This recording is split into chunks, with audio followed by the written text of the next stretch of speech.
खरूज 39 बाब। और उन्होंने मकदस में खिदमत करने के लिए आसमानी और अर्गवानी और सुर्ख बेलबूटे कढ़े हुए लिबास और हारून के वास्ते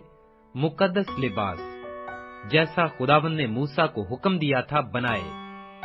और उसने सोने और आसमानी और अर्गवानी और सुर्ख रंग के कपड़ों और बारीक बटे हुए कितान का अफूद बनाया। और उन्होंने सोना पीट पीट कर पतले पतले पत्थर और पत्थरों को काट काट कर तार बनाए, ताकि आसमानी और अर्गवानी और सुर्ख रंग के कपड़ों और बारीक बटे हुए कितान पर माहिर उस्ताद की तरह उनसे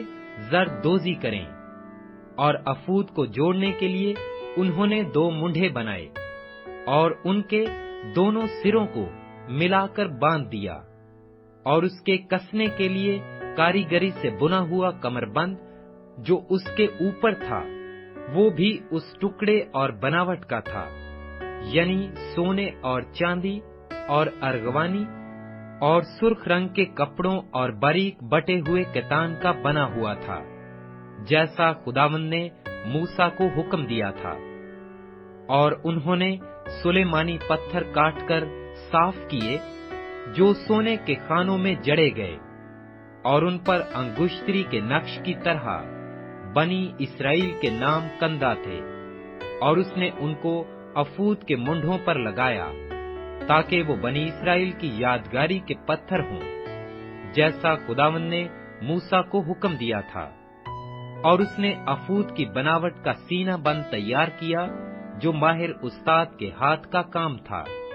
यानी वो सोने और आसमानी और अर्गवानी और सुर्ख रंग के कपड़ों और बारीक बटे हुए कितान का बना हुआ था। वो चौकंठा था। उन्होंने उस सीना बंद को दोहरा बनाया, और दोहरे होने पर उसकी लंबाई 1 बालिश्त और चौड़ाई 1 बालिश्त थी। इस पर 4 कितारों में उन्होंने जवाहर जड़े, याकूते सुर्ख और पुखराज और जमुर्द की कितार तो पहली कितार थी, और दूसरी कितार में गोहरे शबे चिराग और नीलम और हीरा, तीसरी कतार में लेशम और यशम और याकूत, चौथी कतार में फरोजा और संगे सुलेमानी और जबरजद। ये सब अलग अलग सोने के खानों में जड़े हुए थे। और ये पत्थर इसराइल के बेटों के नामों के शुमार के मुताबिक 12 थे, और अंगुश्तरी के नक्श की तरह 12 कबीलों में से एक एक का नाम अलग अलग एक एक पत्थर पर कंधा था। और उन्होंने सीना बंद पर डोरी की तरह गुंदी हुई खालिस सोने की जंजीरें बनाई। और उन्होंने सोने के 2 खाने और सोने के 2 कड़े बनाए, और दोनों कड़ों को सीना बंद के दोनों सिरों पर लगाया। और सोने की 2 गुंधी हुई जंजीरें उन कड़ों में पहनाई, जो सीना बंद के सरों पर थे। और दोनों गुंदी हुई जंजीरों के बाकी दोनों सिरों को दोनों खानों में जड़कर उनको अफूद के दोनों मंढों पर सामने के रुख लगाया। और उन्होंने सोने के 2 कड़े और बनाकर उनको सीना बंद के दोनों सिरों के उस हाशिया में लगाया, जिसका रुख अंदर अफूद की तरफ था। और उन्होंने सोने के 2 कड़े और बनाकर उनको अफूद के दोनों मंढों के सामने के हिस्सा में अंदर के रुख, जहां अफूद जड़ा था, लगाया, ताकि वो अफूद के कारीगरी से बटे हुए पटके के ऊपर रहे। और उन्होंने सीना बंद को लेकर उसके कड़ों को अफूद के कड़ों के साथ एक नीले फीते से इस तरह बांधा कि वो अफूद के कारीगरी से बुने हुए पटके के ऊपर रहे, और सीना बंद ढीला होकर अफूद से अलग न होने पाए, जैसा खुदावंद ने मूसा को हुक्म दिया था। और उसने अफूद का जुब्बा बुनकर बिल्कुल आसमानी रंग का बनाया, और उसका गिरेबान जर्दा के गिरेबान की तरह बीच में था, और उसके गिर्दा गिर्द गोट लगी हुई थी। تاکہ وہ پھٹ نہ جائے، اور انہوں نے اس کے دامن کے گھیرے میں آسمانی اور ارغوانی اور سرخ رنگ کے بٹے ہوئے تار سے انار بنائے، اور خالص سونے کی گھنٹیاں بنا کر ان کو جبہ کے دامن کے گھیر میں چاروں طرف اناروں کے درمیان لگایا۔ پس جبہ کے دامن کے سارے گھیر میں خدمت کرنے کے لیے ایک گھنٹی تھی، اور پھر ایک ایک انار جیسا خداوند نے موسیٰ کو حکم دیا تھا۔ اور انہوں نے باریک کتان کے بنے ہوئے کرتے ہارون اور اس کے بیٹوں کے لیے بنائے، اور باریک کتان کا امامہ، اور باریک کتان کی خوبصورت پگڑیاں، اور باریک بٹے ہوئے کتان کے پاجامے، اور باریک بٹے ہوئے کتان اور آسمانی، ارغوانی اور سرخ رنگ کے کپڑوں کا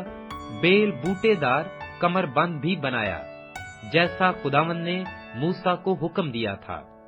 اور انہوں نے مقدس تاج کا پتر خالص سونے کا بنا کر اس پر انگشتری کے نقش کی طرح یہ کندہ کیا، خداوند کے لیے مقدس، اور اسے امامہ کے ساتھ اوپر باندھنے کے لیے اس میں ایک نیلا فیتا لگایا، جیسا خداوند نے موسیٰ کو حکم دیا تھا۔ اس طرح خیمہ اجتماع کے مسکن کا سب کام ختم ہوا، اور بنی اسرائیل نے سب کچھ جیسا خداوند نے موسیٰ کو حکم دیا تھا ویسا ہی کیا، اور وہ مسکن کو موسیٰ کے پاس لائے، یعنی خیمہ اور اس کا سارا سامان، اس کی گھنٹیاں اور تختے اور بینڈے اور ستون اور خانے، اور گھٹا ٹوپ، مینڈھوں کی سرخ رنگی ہوئی کھالوں کا غلاف، اور تخت کی کھالوں کا غلاف، اور بیچ کا پردہ، شہادت کا صندوق اور اس کی چوبیں اور سرپوش، اور میز اور اس کے سب ظروف، اور نظر کی روٹی، اور پاک شمعدان اور اس کی سجاوٹ کے چراغ، اور اس کے سب ظروف، اور جلانے کا تیل، اور زرین قربان گاہ، اور مسا کرنے کا تیل، اور خوشبودار بخور، اور خیمہ کے دروازہ کا پردہ، اور پیتل منڈھا ہوا مذبح، اور پیتل کی جھنجری اور اس کی چوبیں، اور اس کے سب ظروف، اور حوض اور اس کی کرسی، صحن کے پردے اور ان کے ستون، اور خانے، اور صحن کے دروازہ کا پردہ، اور اس کی رسیاں اور میخیں، اور خیمہ اجتماع کے کام کے لیے مسکن کی عبادت کے سب سامان، اور پاک مقام کی خدمت کے لیے کڑے ہوئے لباس، اور ہارون کاہن کے مقدس لباس اور اس کے بیٹوں کے لباس، جن کو پہن کر ان کو کاہن کی خدمت کو انجام دینا تھا۔ جو کچھ خداوند نے موسیٰ کو حکم کیا تھا اس کے مطابق بنی اسرائیل نے سب کام بنایا، اور موسیٰ نے سب کام کا ملاحظہ کیا، اور دیکھا کہ انہوں نے اسے کر لیا ہے جیسا خداوند نے حکم دیا تھا۔ انہوں نے سب کچھ ویسا ہی کیا، اور موسیٰ نے ان کو برکت دی۔